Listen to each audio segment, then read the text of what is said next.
പ്രിയപ്പെട്ട രക്ഷിതാക്കളെ, സ്നേഹം നിറഞ്ഞ വിദ്യാർത്ഥികളെ, സമസ്ത വാർഷിക പരീക്ഷ 3-ാം ക്ലാസ് അഖീദ പ്രധാനമായും എന്തൊക്കെ കാര്യങ്ങൾ ശ്രദ്ധിക്കണം, ഏതൊക്കെ പാഠങ്ങളാണ് ഇമ്പോർട്ടൻ്റ് ആയിട്ടുള്ളത്, മോഡൽ ചോദ്യങ്ങൾ ഏത് രൂപത്തിലാണ് എന്നീ വിഷയങ്ങളെല്ലാം ഉൾപ്പെടുത്തിയ വളരെ ഉപകാരപ്രദമായ നല്ലൊരു വീഡിയോ ആണ്. കണ്ടു കഴിയുന്നതിലൂടെ നല്ല മാർക്ക് നമുക്ക് സ്കോർ ചെയ്യാൻ പറ്റും. നഷ്ടപ്പെടുത്തി കളയരുത് എന്ന് ആദ്യം അറിയിക്കുകയാണ്. ആദ്യം നമ്മൾ മോഡൽ ചോദ്യപേപ്പർ വായിക്കുകയാണ്. ഒന്നാമത്തെ ചോദ്യം നിങ്ങൾക്ക് കാണാം. ശരിക്ക് ശരി നൽകാം എന്ന ചോദ്യമാണ്. ഇതുപോലത്തെ ഒരു ചോദ്യം വന്നു കഴിഞ്ഞാൽ നമ്മൾ ശ്രദ്ധിക്കേണ്ടത് ചോദ്യം നന്നായി വായിക്കുക, എന്നിട്ട് ഉത്തരം ഉറപ്പിച്ച ശേഷം മാത്രം ടിക്ക് അടയാളപ്പെടുത്തുക. ആദ്യം നമ്മൾ ജസ്റ്റ് ഒന്ന് വായിക്കും, എന്നിട്ട് സംശയത്തിൻ്റെ പേരിൽ ഒരു കള്ളിയിൽ ടിക്കിട്ട് പിന്നെ അത് വെട്ടി വേറെ കള്ളിയിൽ എഴുതി, അങ്ങനെ വെട്ടും തിരുത്തുമായാൽ ഉസ്താദുമാർ മാർക്ക് കുറച്ച് കളയും. ശ്രദ്ധിക്കുക. ഒന്നാമത്തത്, പരലോക വിശ്വാസത്തിൽ പെടാത്തത് ഏതൊക്കെയാണ്? പെടാത്തതാണ് ടിക്ക് ചെയ്യാനുള്ളത്. ഇപ്പോൾ ജീവിതം, മഹ്ശർ, മീസാൻ, സ്വർഗം. ഇപ്പോൾ മഹ്ശർ, മീസാൻ, സ്വർഗമൊക്കെ പരലോകവുമായി ബന്ധപ്പെട്ടതാണ്. അപ്പോൾ ജീവിതം എന്നതാണ് അതിൽ ഒറ്റപ്പെട്ടു വന്നത്. രണ്ടാമത്തത്, ആദം നബിക്ക് ഇറക്കപ്പെട്ട ഏടുകൾ എത്രയാണ് എന്നുള്ളതാണ്. 50, 10, 100, 30. 10 ഏടുകളാണ് ആദം നബി അലൈഹി സ്വലാത്തു വസ്സലാമിന് ഇറക്കപ്പെട്ടത്. 3, അവർക്ക് ഉറക്കമോ മറവിയോ ഇല്ല. ആരാണ് ആ വിഭാഗക്കാർ? മനുഷ്യരുമല്ല, നബിമാരുമല്ല, ജിന്നുകളുമല്ല, മലക്കുകളാണവർ. നാലാമത്തത്, നാം തീരുമാനിച്ച പലതും നടക്കാതെ പോകുന്നു. എന്താണ് അതിൻ്റെ കാരണം? നമ്മൾ പല തീരുമാനങ്ങളെടുക്കും, പക്ഷെ അത് നടക്കുന്നില്ല. അതിൻ്റെ കാരണം മറവി കാരണമാണോ? അല്ല. പിന്നെ അസുഖം കാരണം? അതുമല്ല. അള്ളാഹു ഉദ്ദേശിക്കാത്തത് കാരണമാണ്.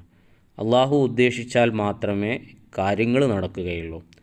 അഞ്ചാമത്തത്, പരലോകത്ത് അള്ളാഹു തയ്യാറാക്കി വെച്ച ഭവനം ഏതാണ്? ഇതിൽ ഖബറുണ്ട്, സ്വർഗമുണ്ട്, മഹ്ശറുണ്ട്, സുറാത്തുണ്ട്. ഇതിൽ ഭവനമായി വരുന്നത്, വീടായി വരുന്നത് സ്വർഗമാണ്. അപ്പോൾ അതാണ് അതിൽ ടിക്കിട്ടത്. അപ്പോൾ ഈ ഒരു രൂപത്തിലാണ് നമ്മൾ ടിക്കിട്ട് അടയാളപ്പെടുത്തേണ്ടത്. അപ്പോൾ ഈ ഒരു ചോദ്യങ്ങൾ ഈ ഒരു രൂപത്തിലല്ലെങ്കിൽ മറ്റേതെങ്കിലുമൊക്കെ രൂപത്തിൽ നമ്മളോട് ചോദിച്ചേക്കാം. അതുകൊണ്ട് ഈ വിഷയങ്ങളൊക്കെ നമ്മൾ മനസ്സിലാക്കി വെക്കുക.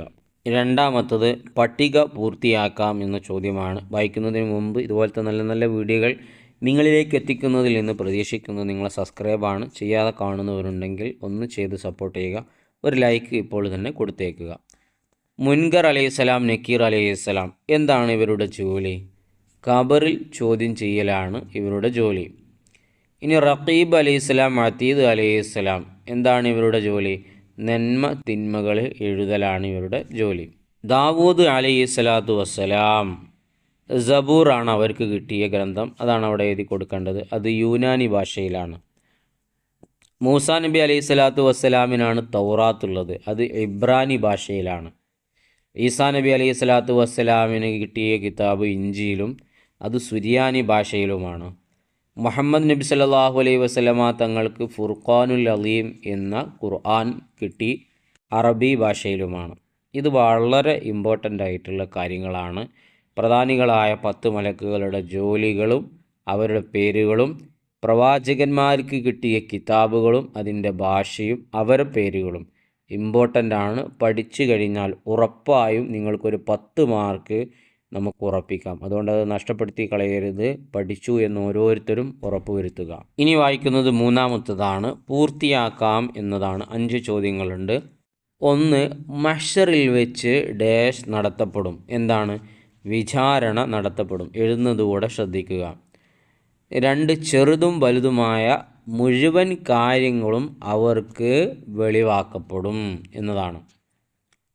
മൂന്നാമത്തത്, ഈമാൻ കാര്യങ്ങളിൽ രണ്ടാമത്തേത് മലക്കുകളിൽ വിശ്വസിക്കലാണ്. 4, ഏത് കാര്യവും അള്ളാഹു ഉദ്ദേശിച്ചാൽ മാത്രമേ ഉണ്ടാവുകയുള്ളൂ. 5, കുല്ലൻ യുസീബന ഇല്ലാ മാ കതബല്ലാഹു ലനാ, അള്ളാഹു നമുക്ക് കണക്കാക്കിയതല്ലാതെ നമ്മളിലേക്ക് മറ്റൊന്നും എത്തുകയില്ല. ഈ ചോദ്യം വായിച്ചു കഴിഞ്ഞതിലൂടെ എനിക്കും നിങ്ങൾക്കും ബോധ്യപ്പെട്ട കാര്യമാണ്, പാഠം വായിക്കുന്നവർക്കാണ് ഇതുപോലത്തെ ചോദ്യങ്ങൾക്ക് ഉത്തരം എഴുതാൻ കഴിയുകയുള്ളൂ. അതുകൊണ്ട് തുടക്കം മുതൽ അവസാനം വരെയുള്ള പാഠഭാഗങ്ങൾ നന്നായി വായിക്കുക. അവസാനത്തെ 4 പാഠങ്ങൾ 2-3 ആവർത്തി വായിച്ചാൽ അതിൻ്റെ ഗുണം പരീക്ഷ പേപ്പറിൽ കാണും. ശ്രദ്ധിക്കുക. ഇനി അടുത്തത് 4-മത്തതാണ്, ഉത്തരം എഴുതാം എന്ന ചോദ്യം. അതിലൊന്നാമത്തത്, ഈമാൻ കാര്യങ്ങൾ എന്ന് പറയുന്നു ഏതിന്?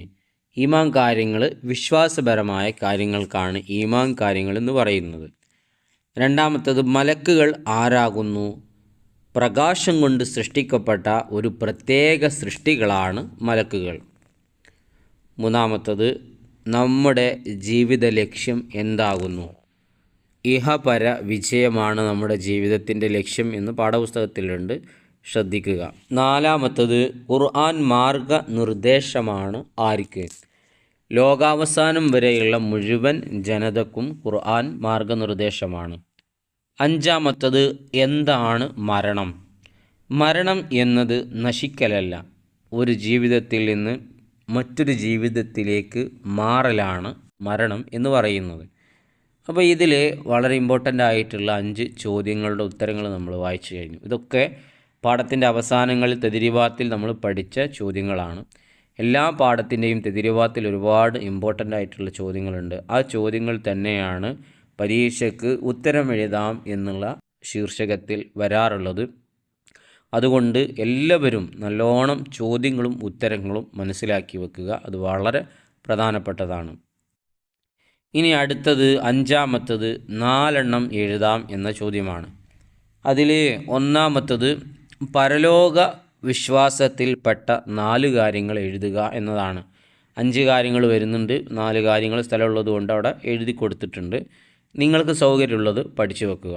അതിലൊന്നാമത്തത് സ്വർഗം, 2 നരകം, മഹ്ശർ, സിറാത്ത്. ഇതൊക്കെ പരലോക വിശ്വാസത്തിൽപ്പെട്ട കാര്യങ്ങളാണ്. ഇത് വായിച്ചു കഴിഞ്ഞതിലൂടെ ഏത് രൂപത്തിലാണ് ചോദ്യം ഉണ്ടാവുക എന്നുള്ളത് നമ്മൾ കൃത്യമായി മനസ്സിലാക്കി. നമ്മൾ വിവരിച്ച മറ്റൊരു ചോദ്യപേപ്പറിൻ്റെയും അതുപോലെ തന്നെ പ്രധാന വിഷയങ്ങളോടൊക്കെ ഉൾപ്പെടുത്തിയ ഒരു വീഡിയോ ലിങ്ക് കമൻറ്റിൽ പിൻ ചെയ്ത് വെച്ചിട്ടുണ്ട്. ആവശ്യമുള്ളവർക്ക് അതും കൂടെ കണ്ട് ഉപയോഗപ്പെടുത്താവുന്നതാണ്. ഒരിക്കൽ കൂടി പറയുകയാണ്, പാഠം നന്നായി വായിക്കുക. പ്രത്യേകിച്ച് അവസാനത്തെ 4 പാഠങ്ങൾ വളരെ ഇമ്പോർട്ടൻ്റ് ആയിട്ടുള്ളതാണ്. വീഡിയോ ഉപകാരപ്പെട്ടെങ്കിൽ നന്ദി അറിയിച്ച് കമൻറ്റിലൂടെ അൽഹംദുലില്ലയോ ആമീനോ എന്തെങ്കിലും ഒന്ന് എഴുതി അറിയിക്കുക. ഒരു ലൈക്ക് കൊടുക്കുക. ഇൻഷാ അല്ലാഹ് നല്ല നല്ല വീഡിയോയുമായി നമുക്ക് വീണ്ടും കാണും. എല്ലാവർക്കും അള്ളാഹു നല്ല വിജയം നൽകട്ടെ. കമൻറ്റിൽ ആമീൻ എഴുതുന്ന എല്ലാവർക്കും അള്ളാഹു തആല എല്ലാ വിഷയങ്ങളിലും ഉയർന്ന വിജയം നൽകട്ടെ. ആമീൻ.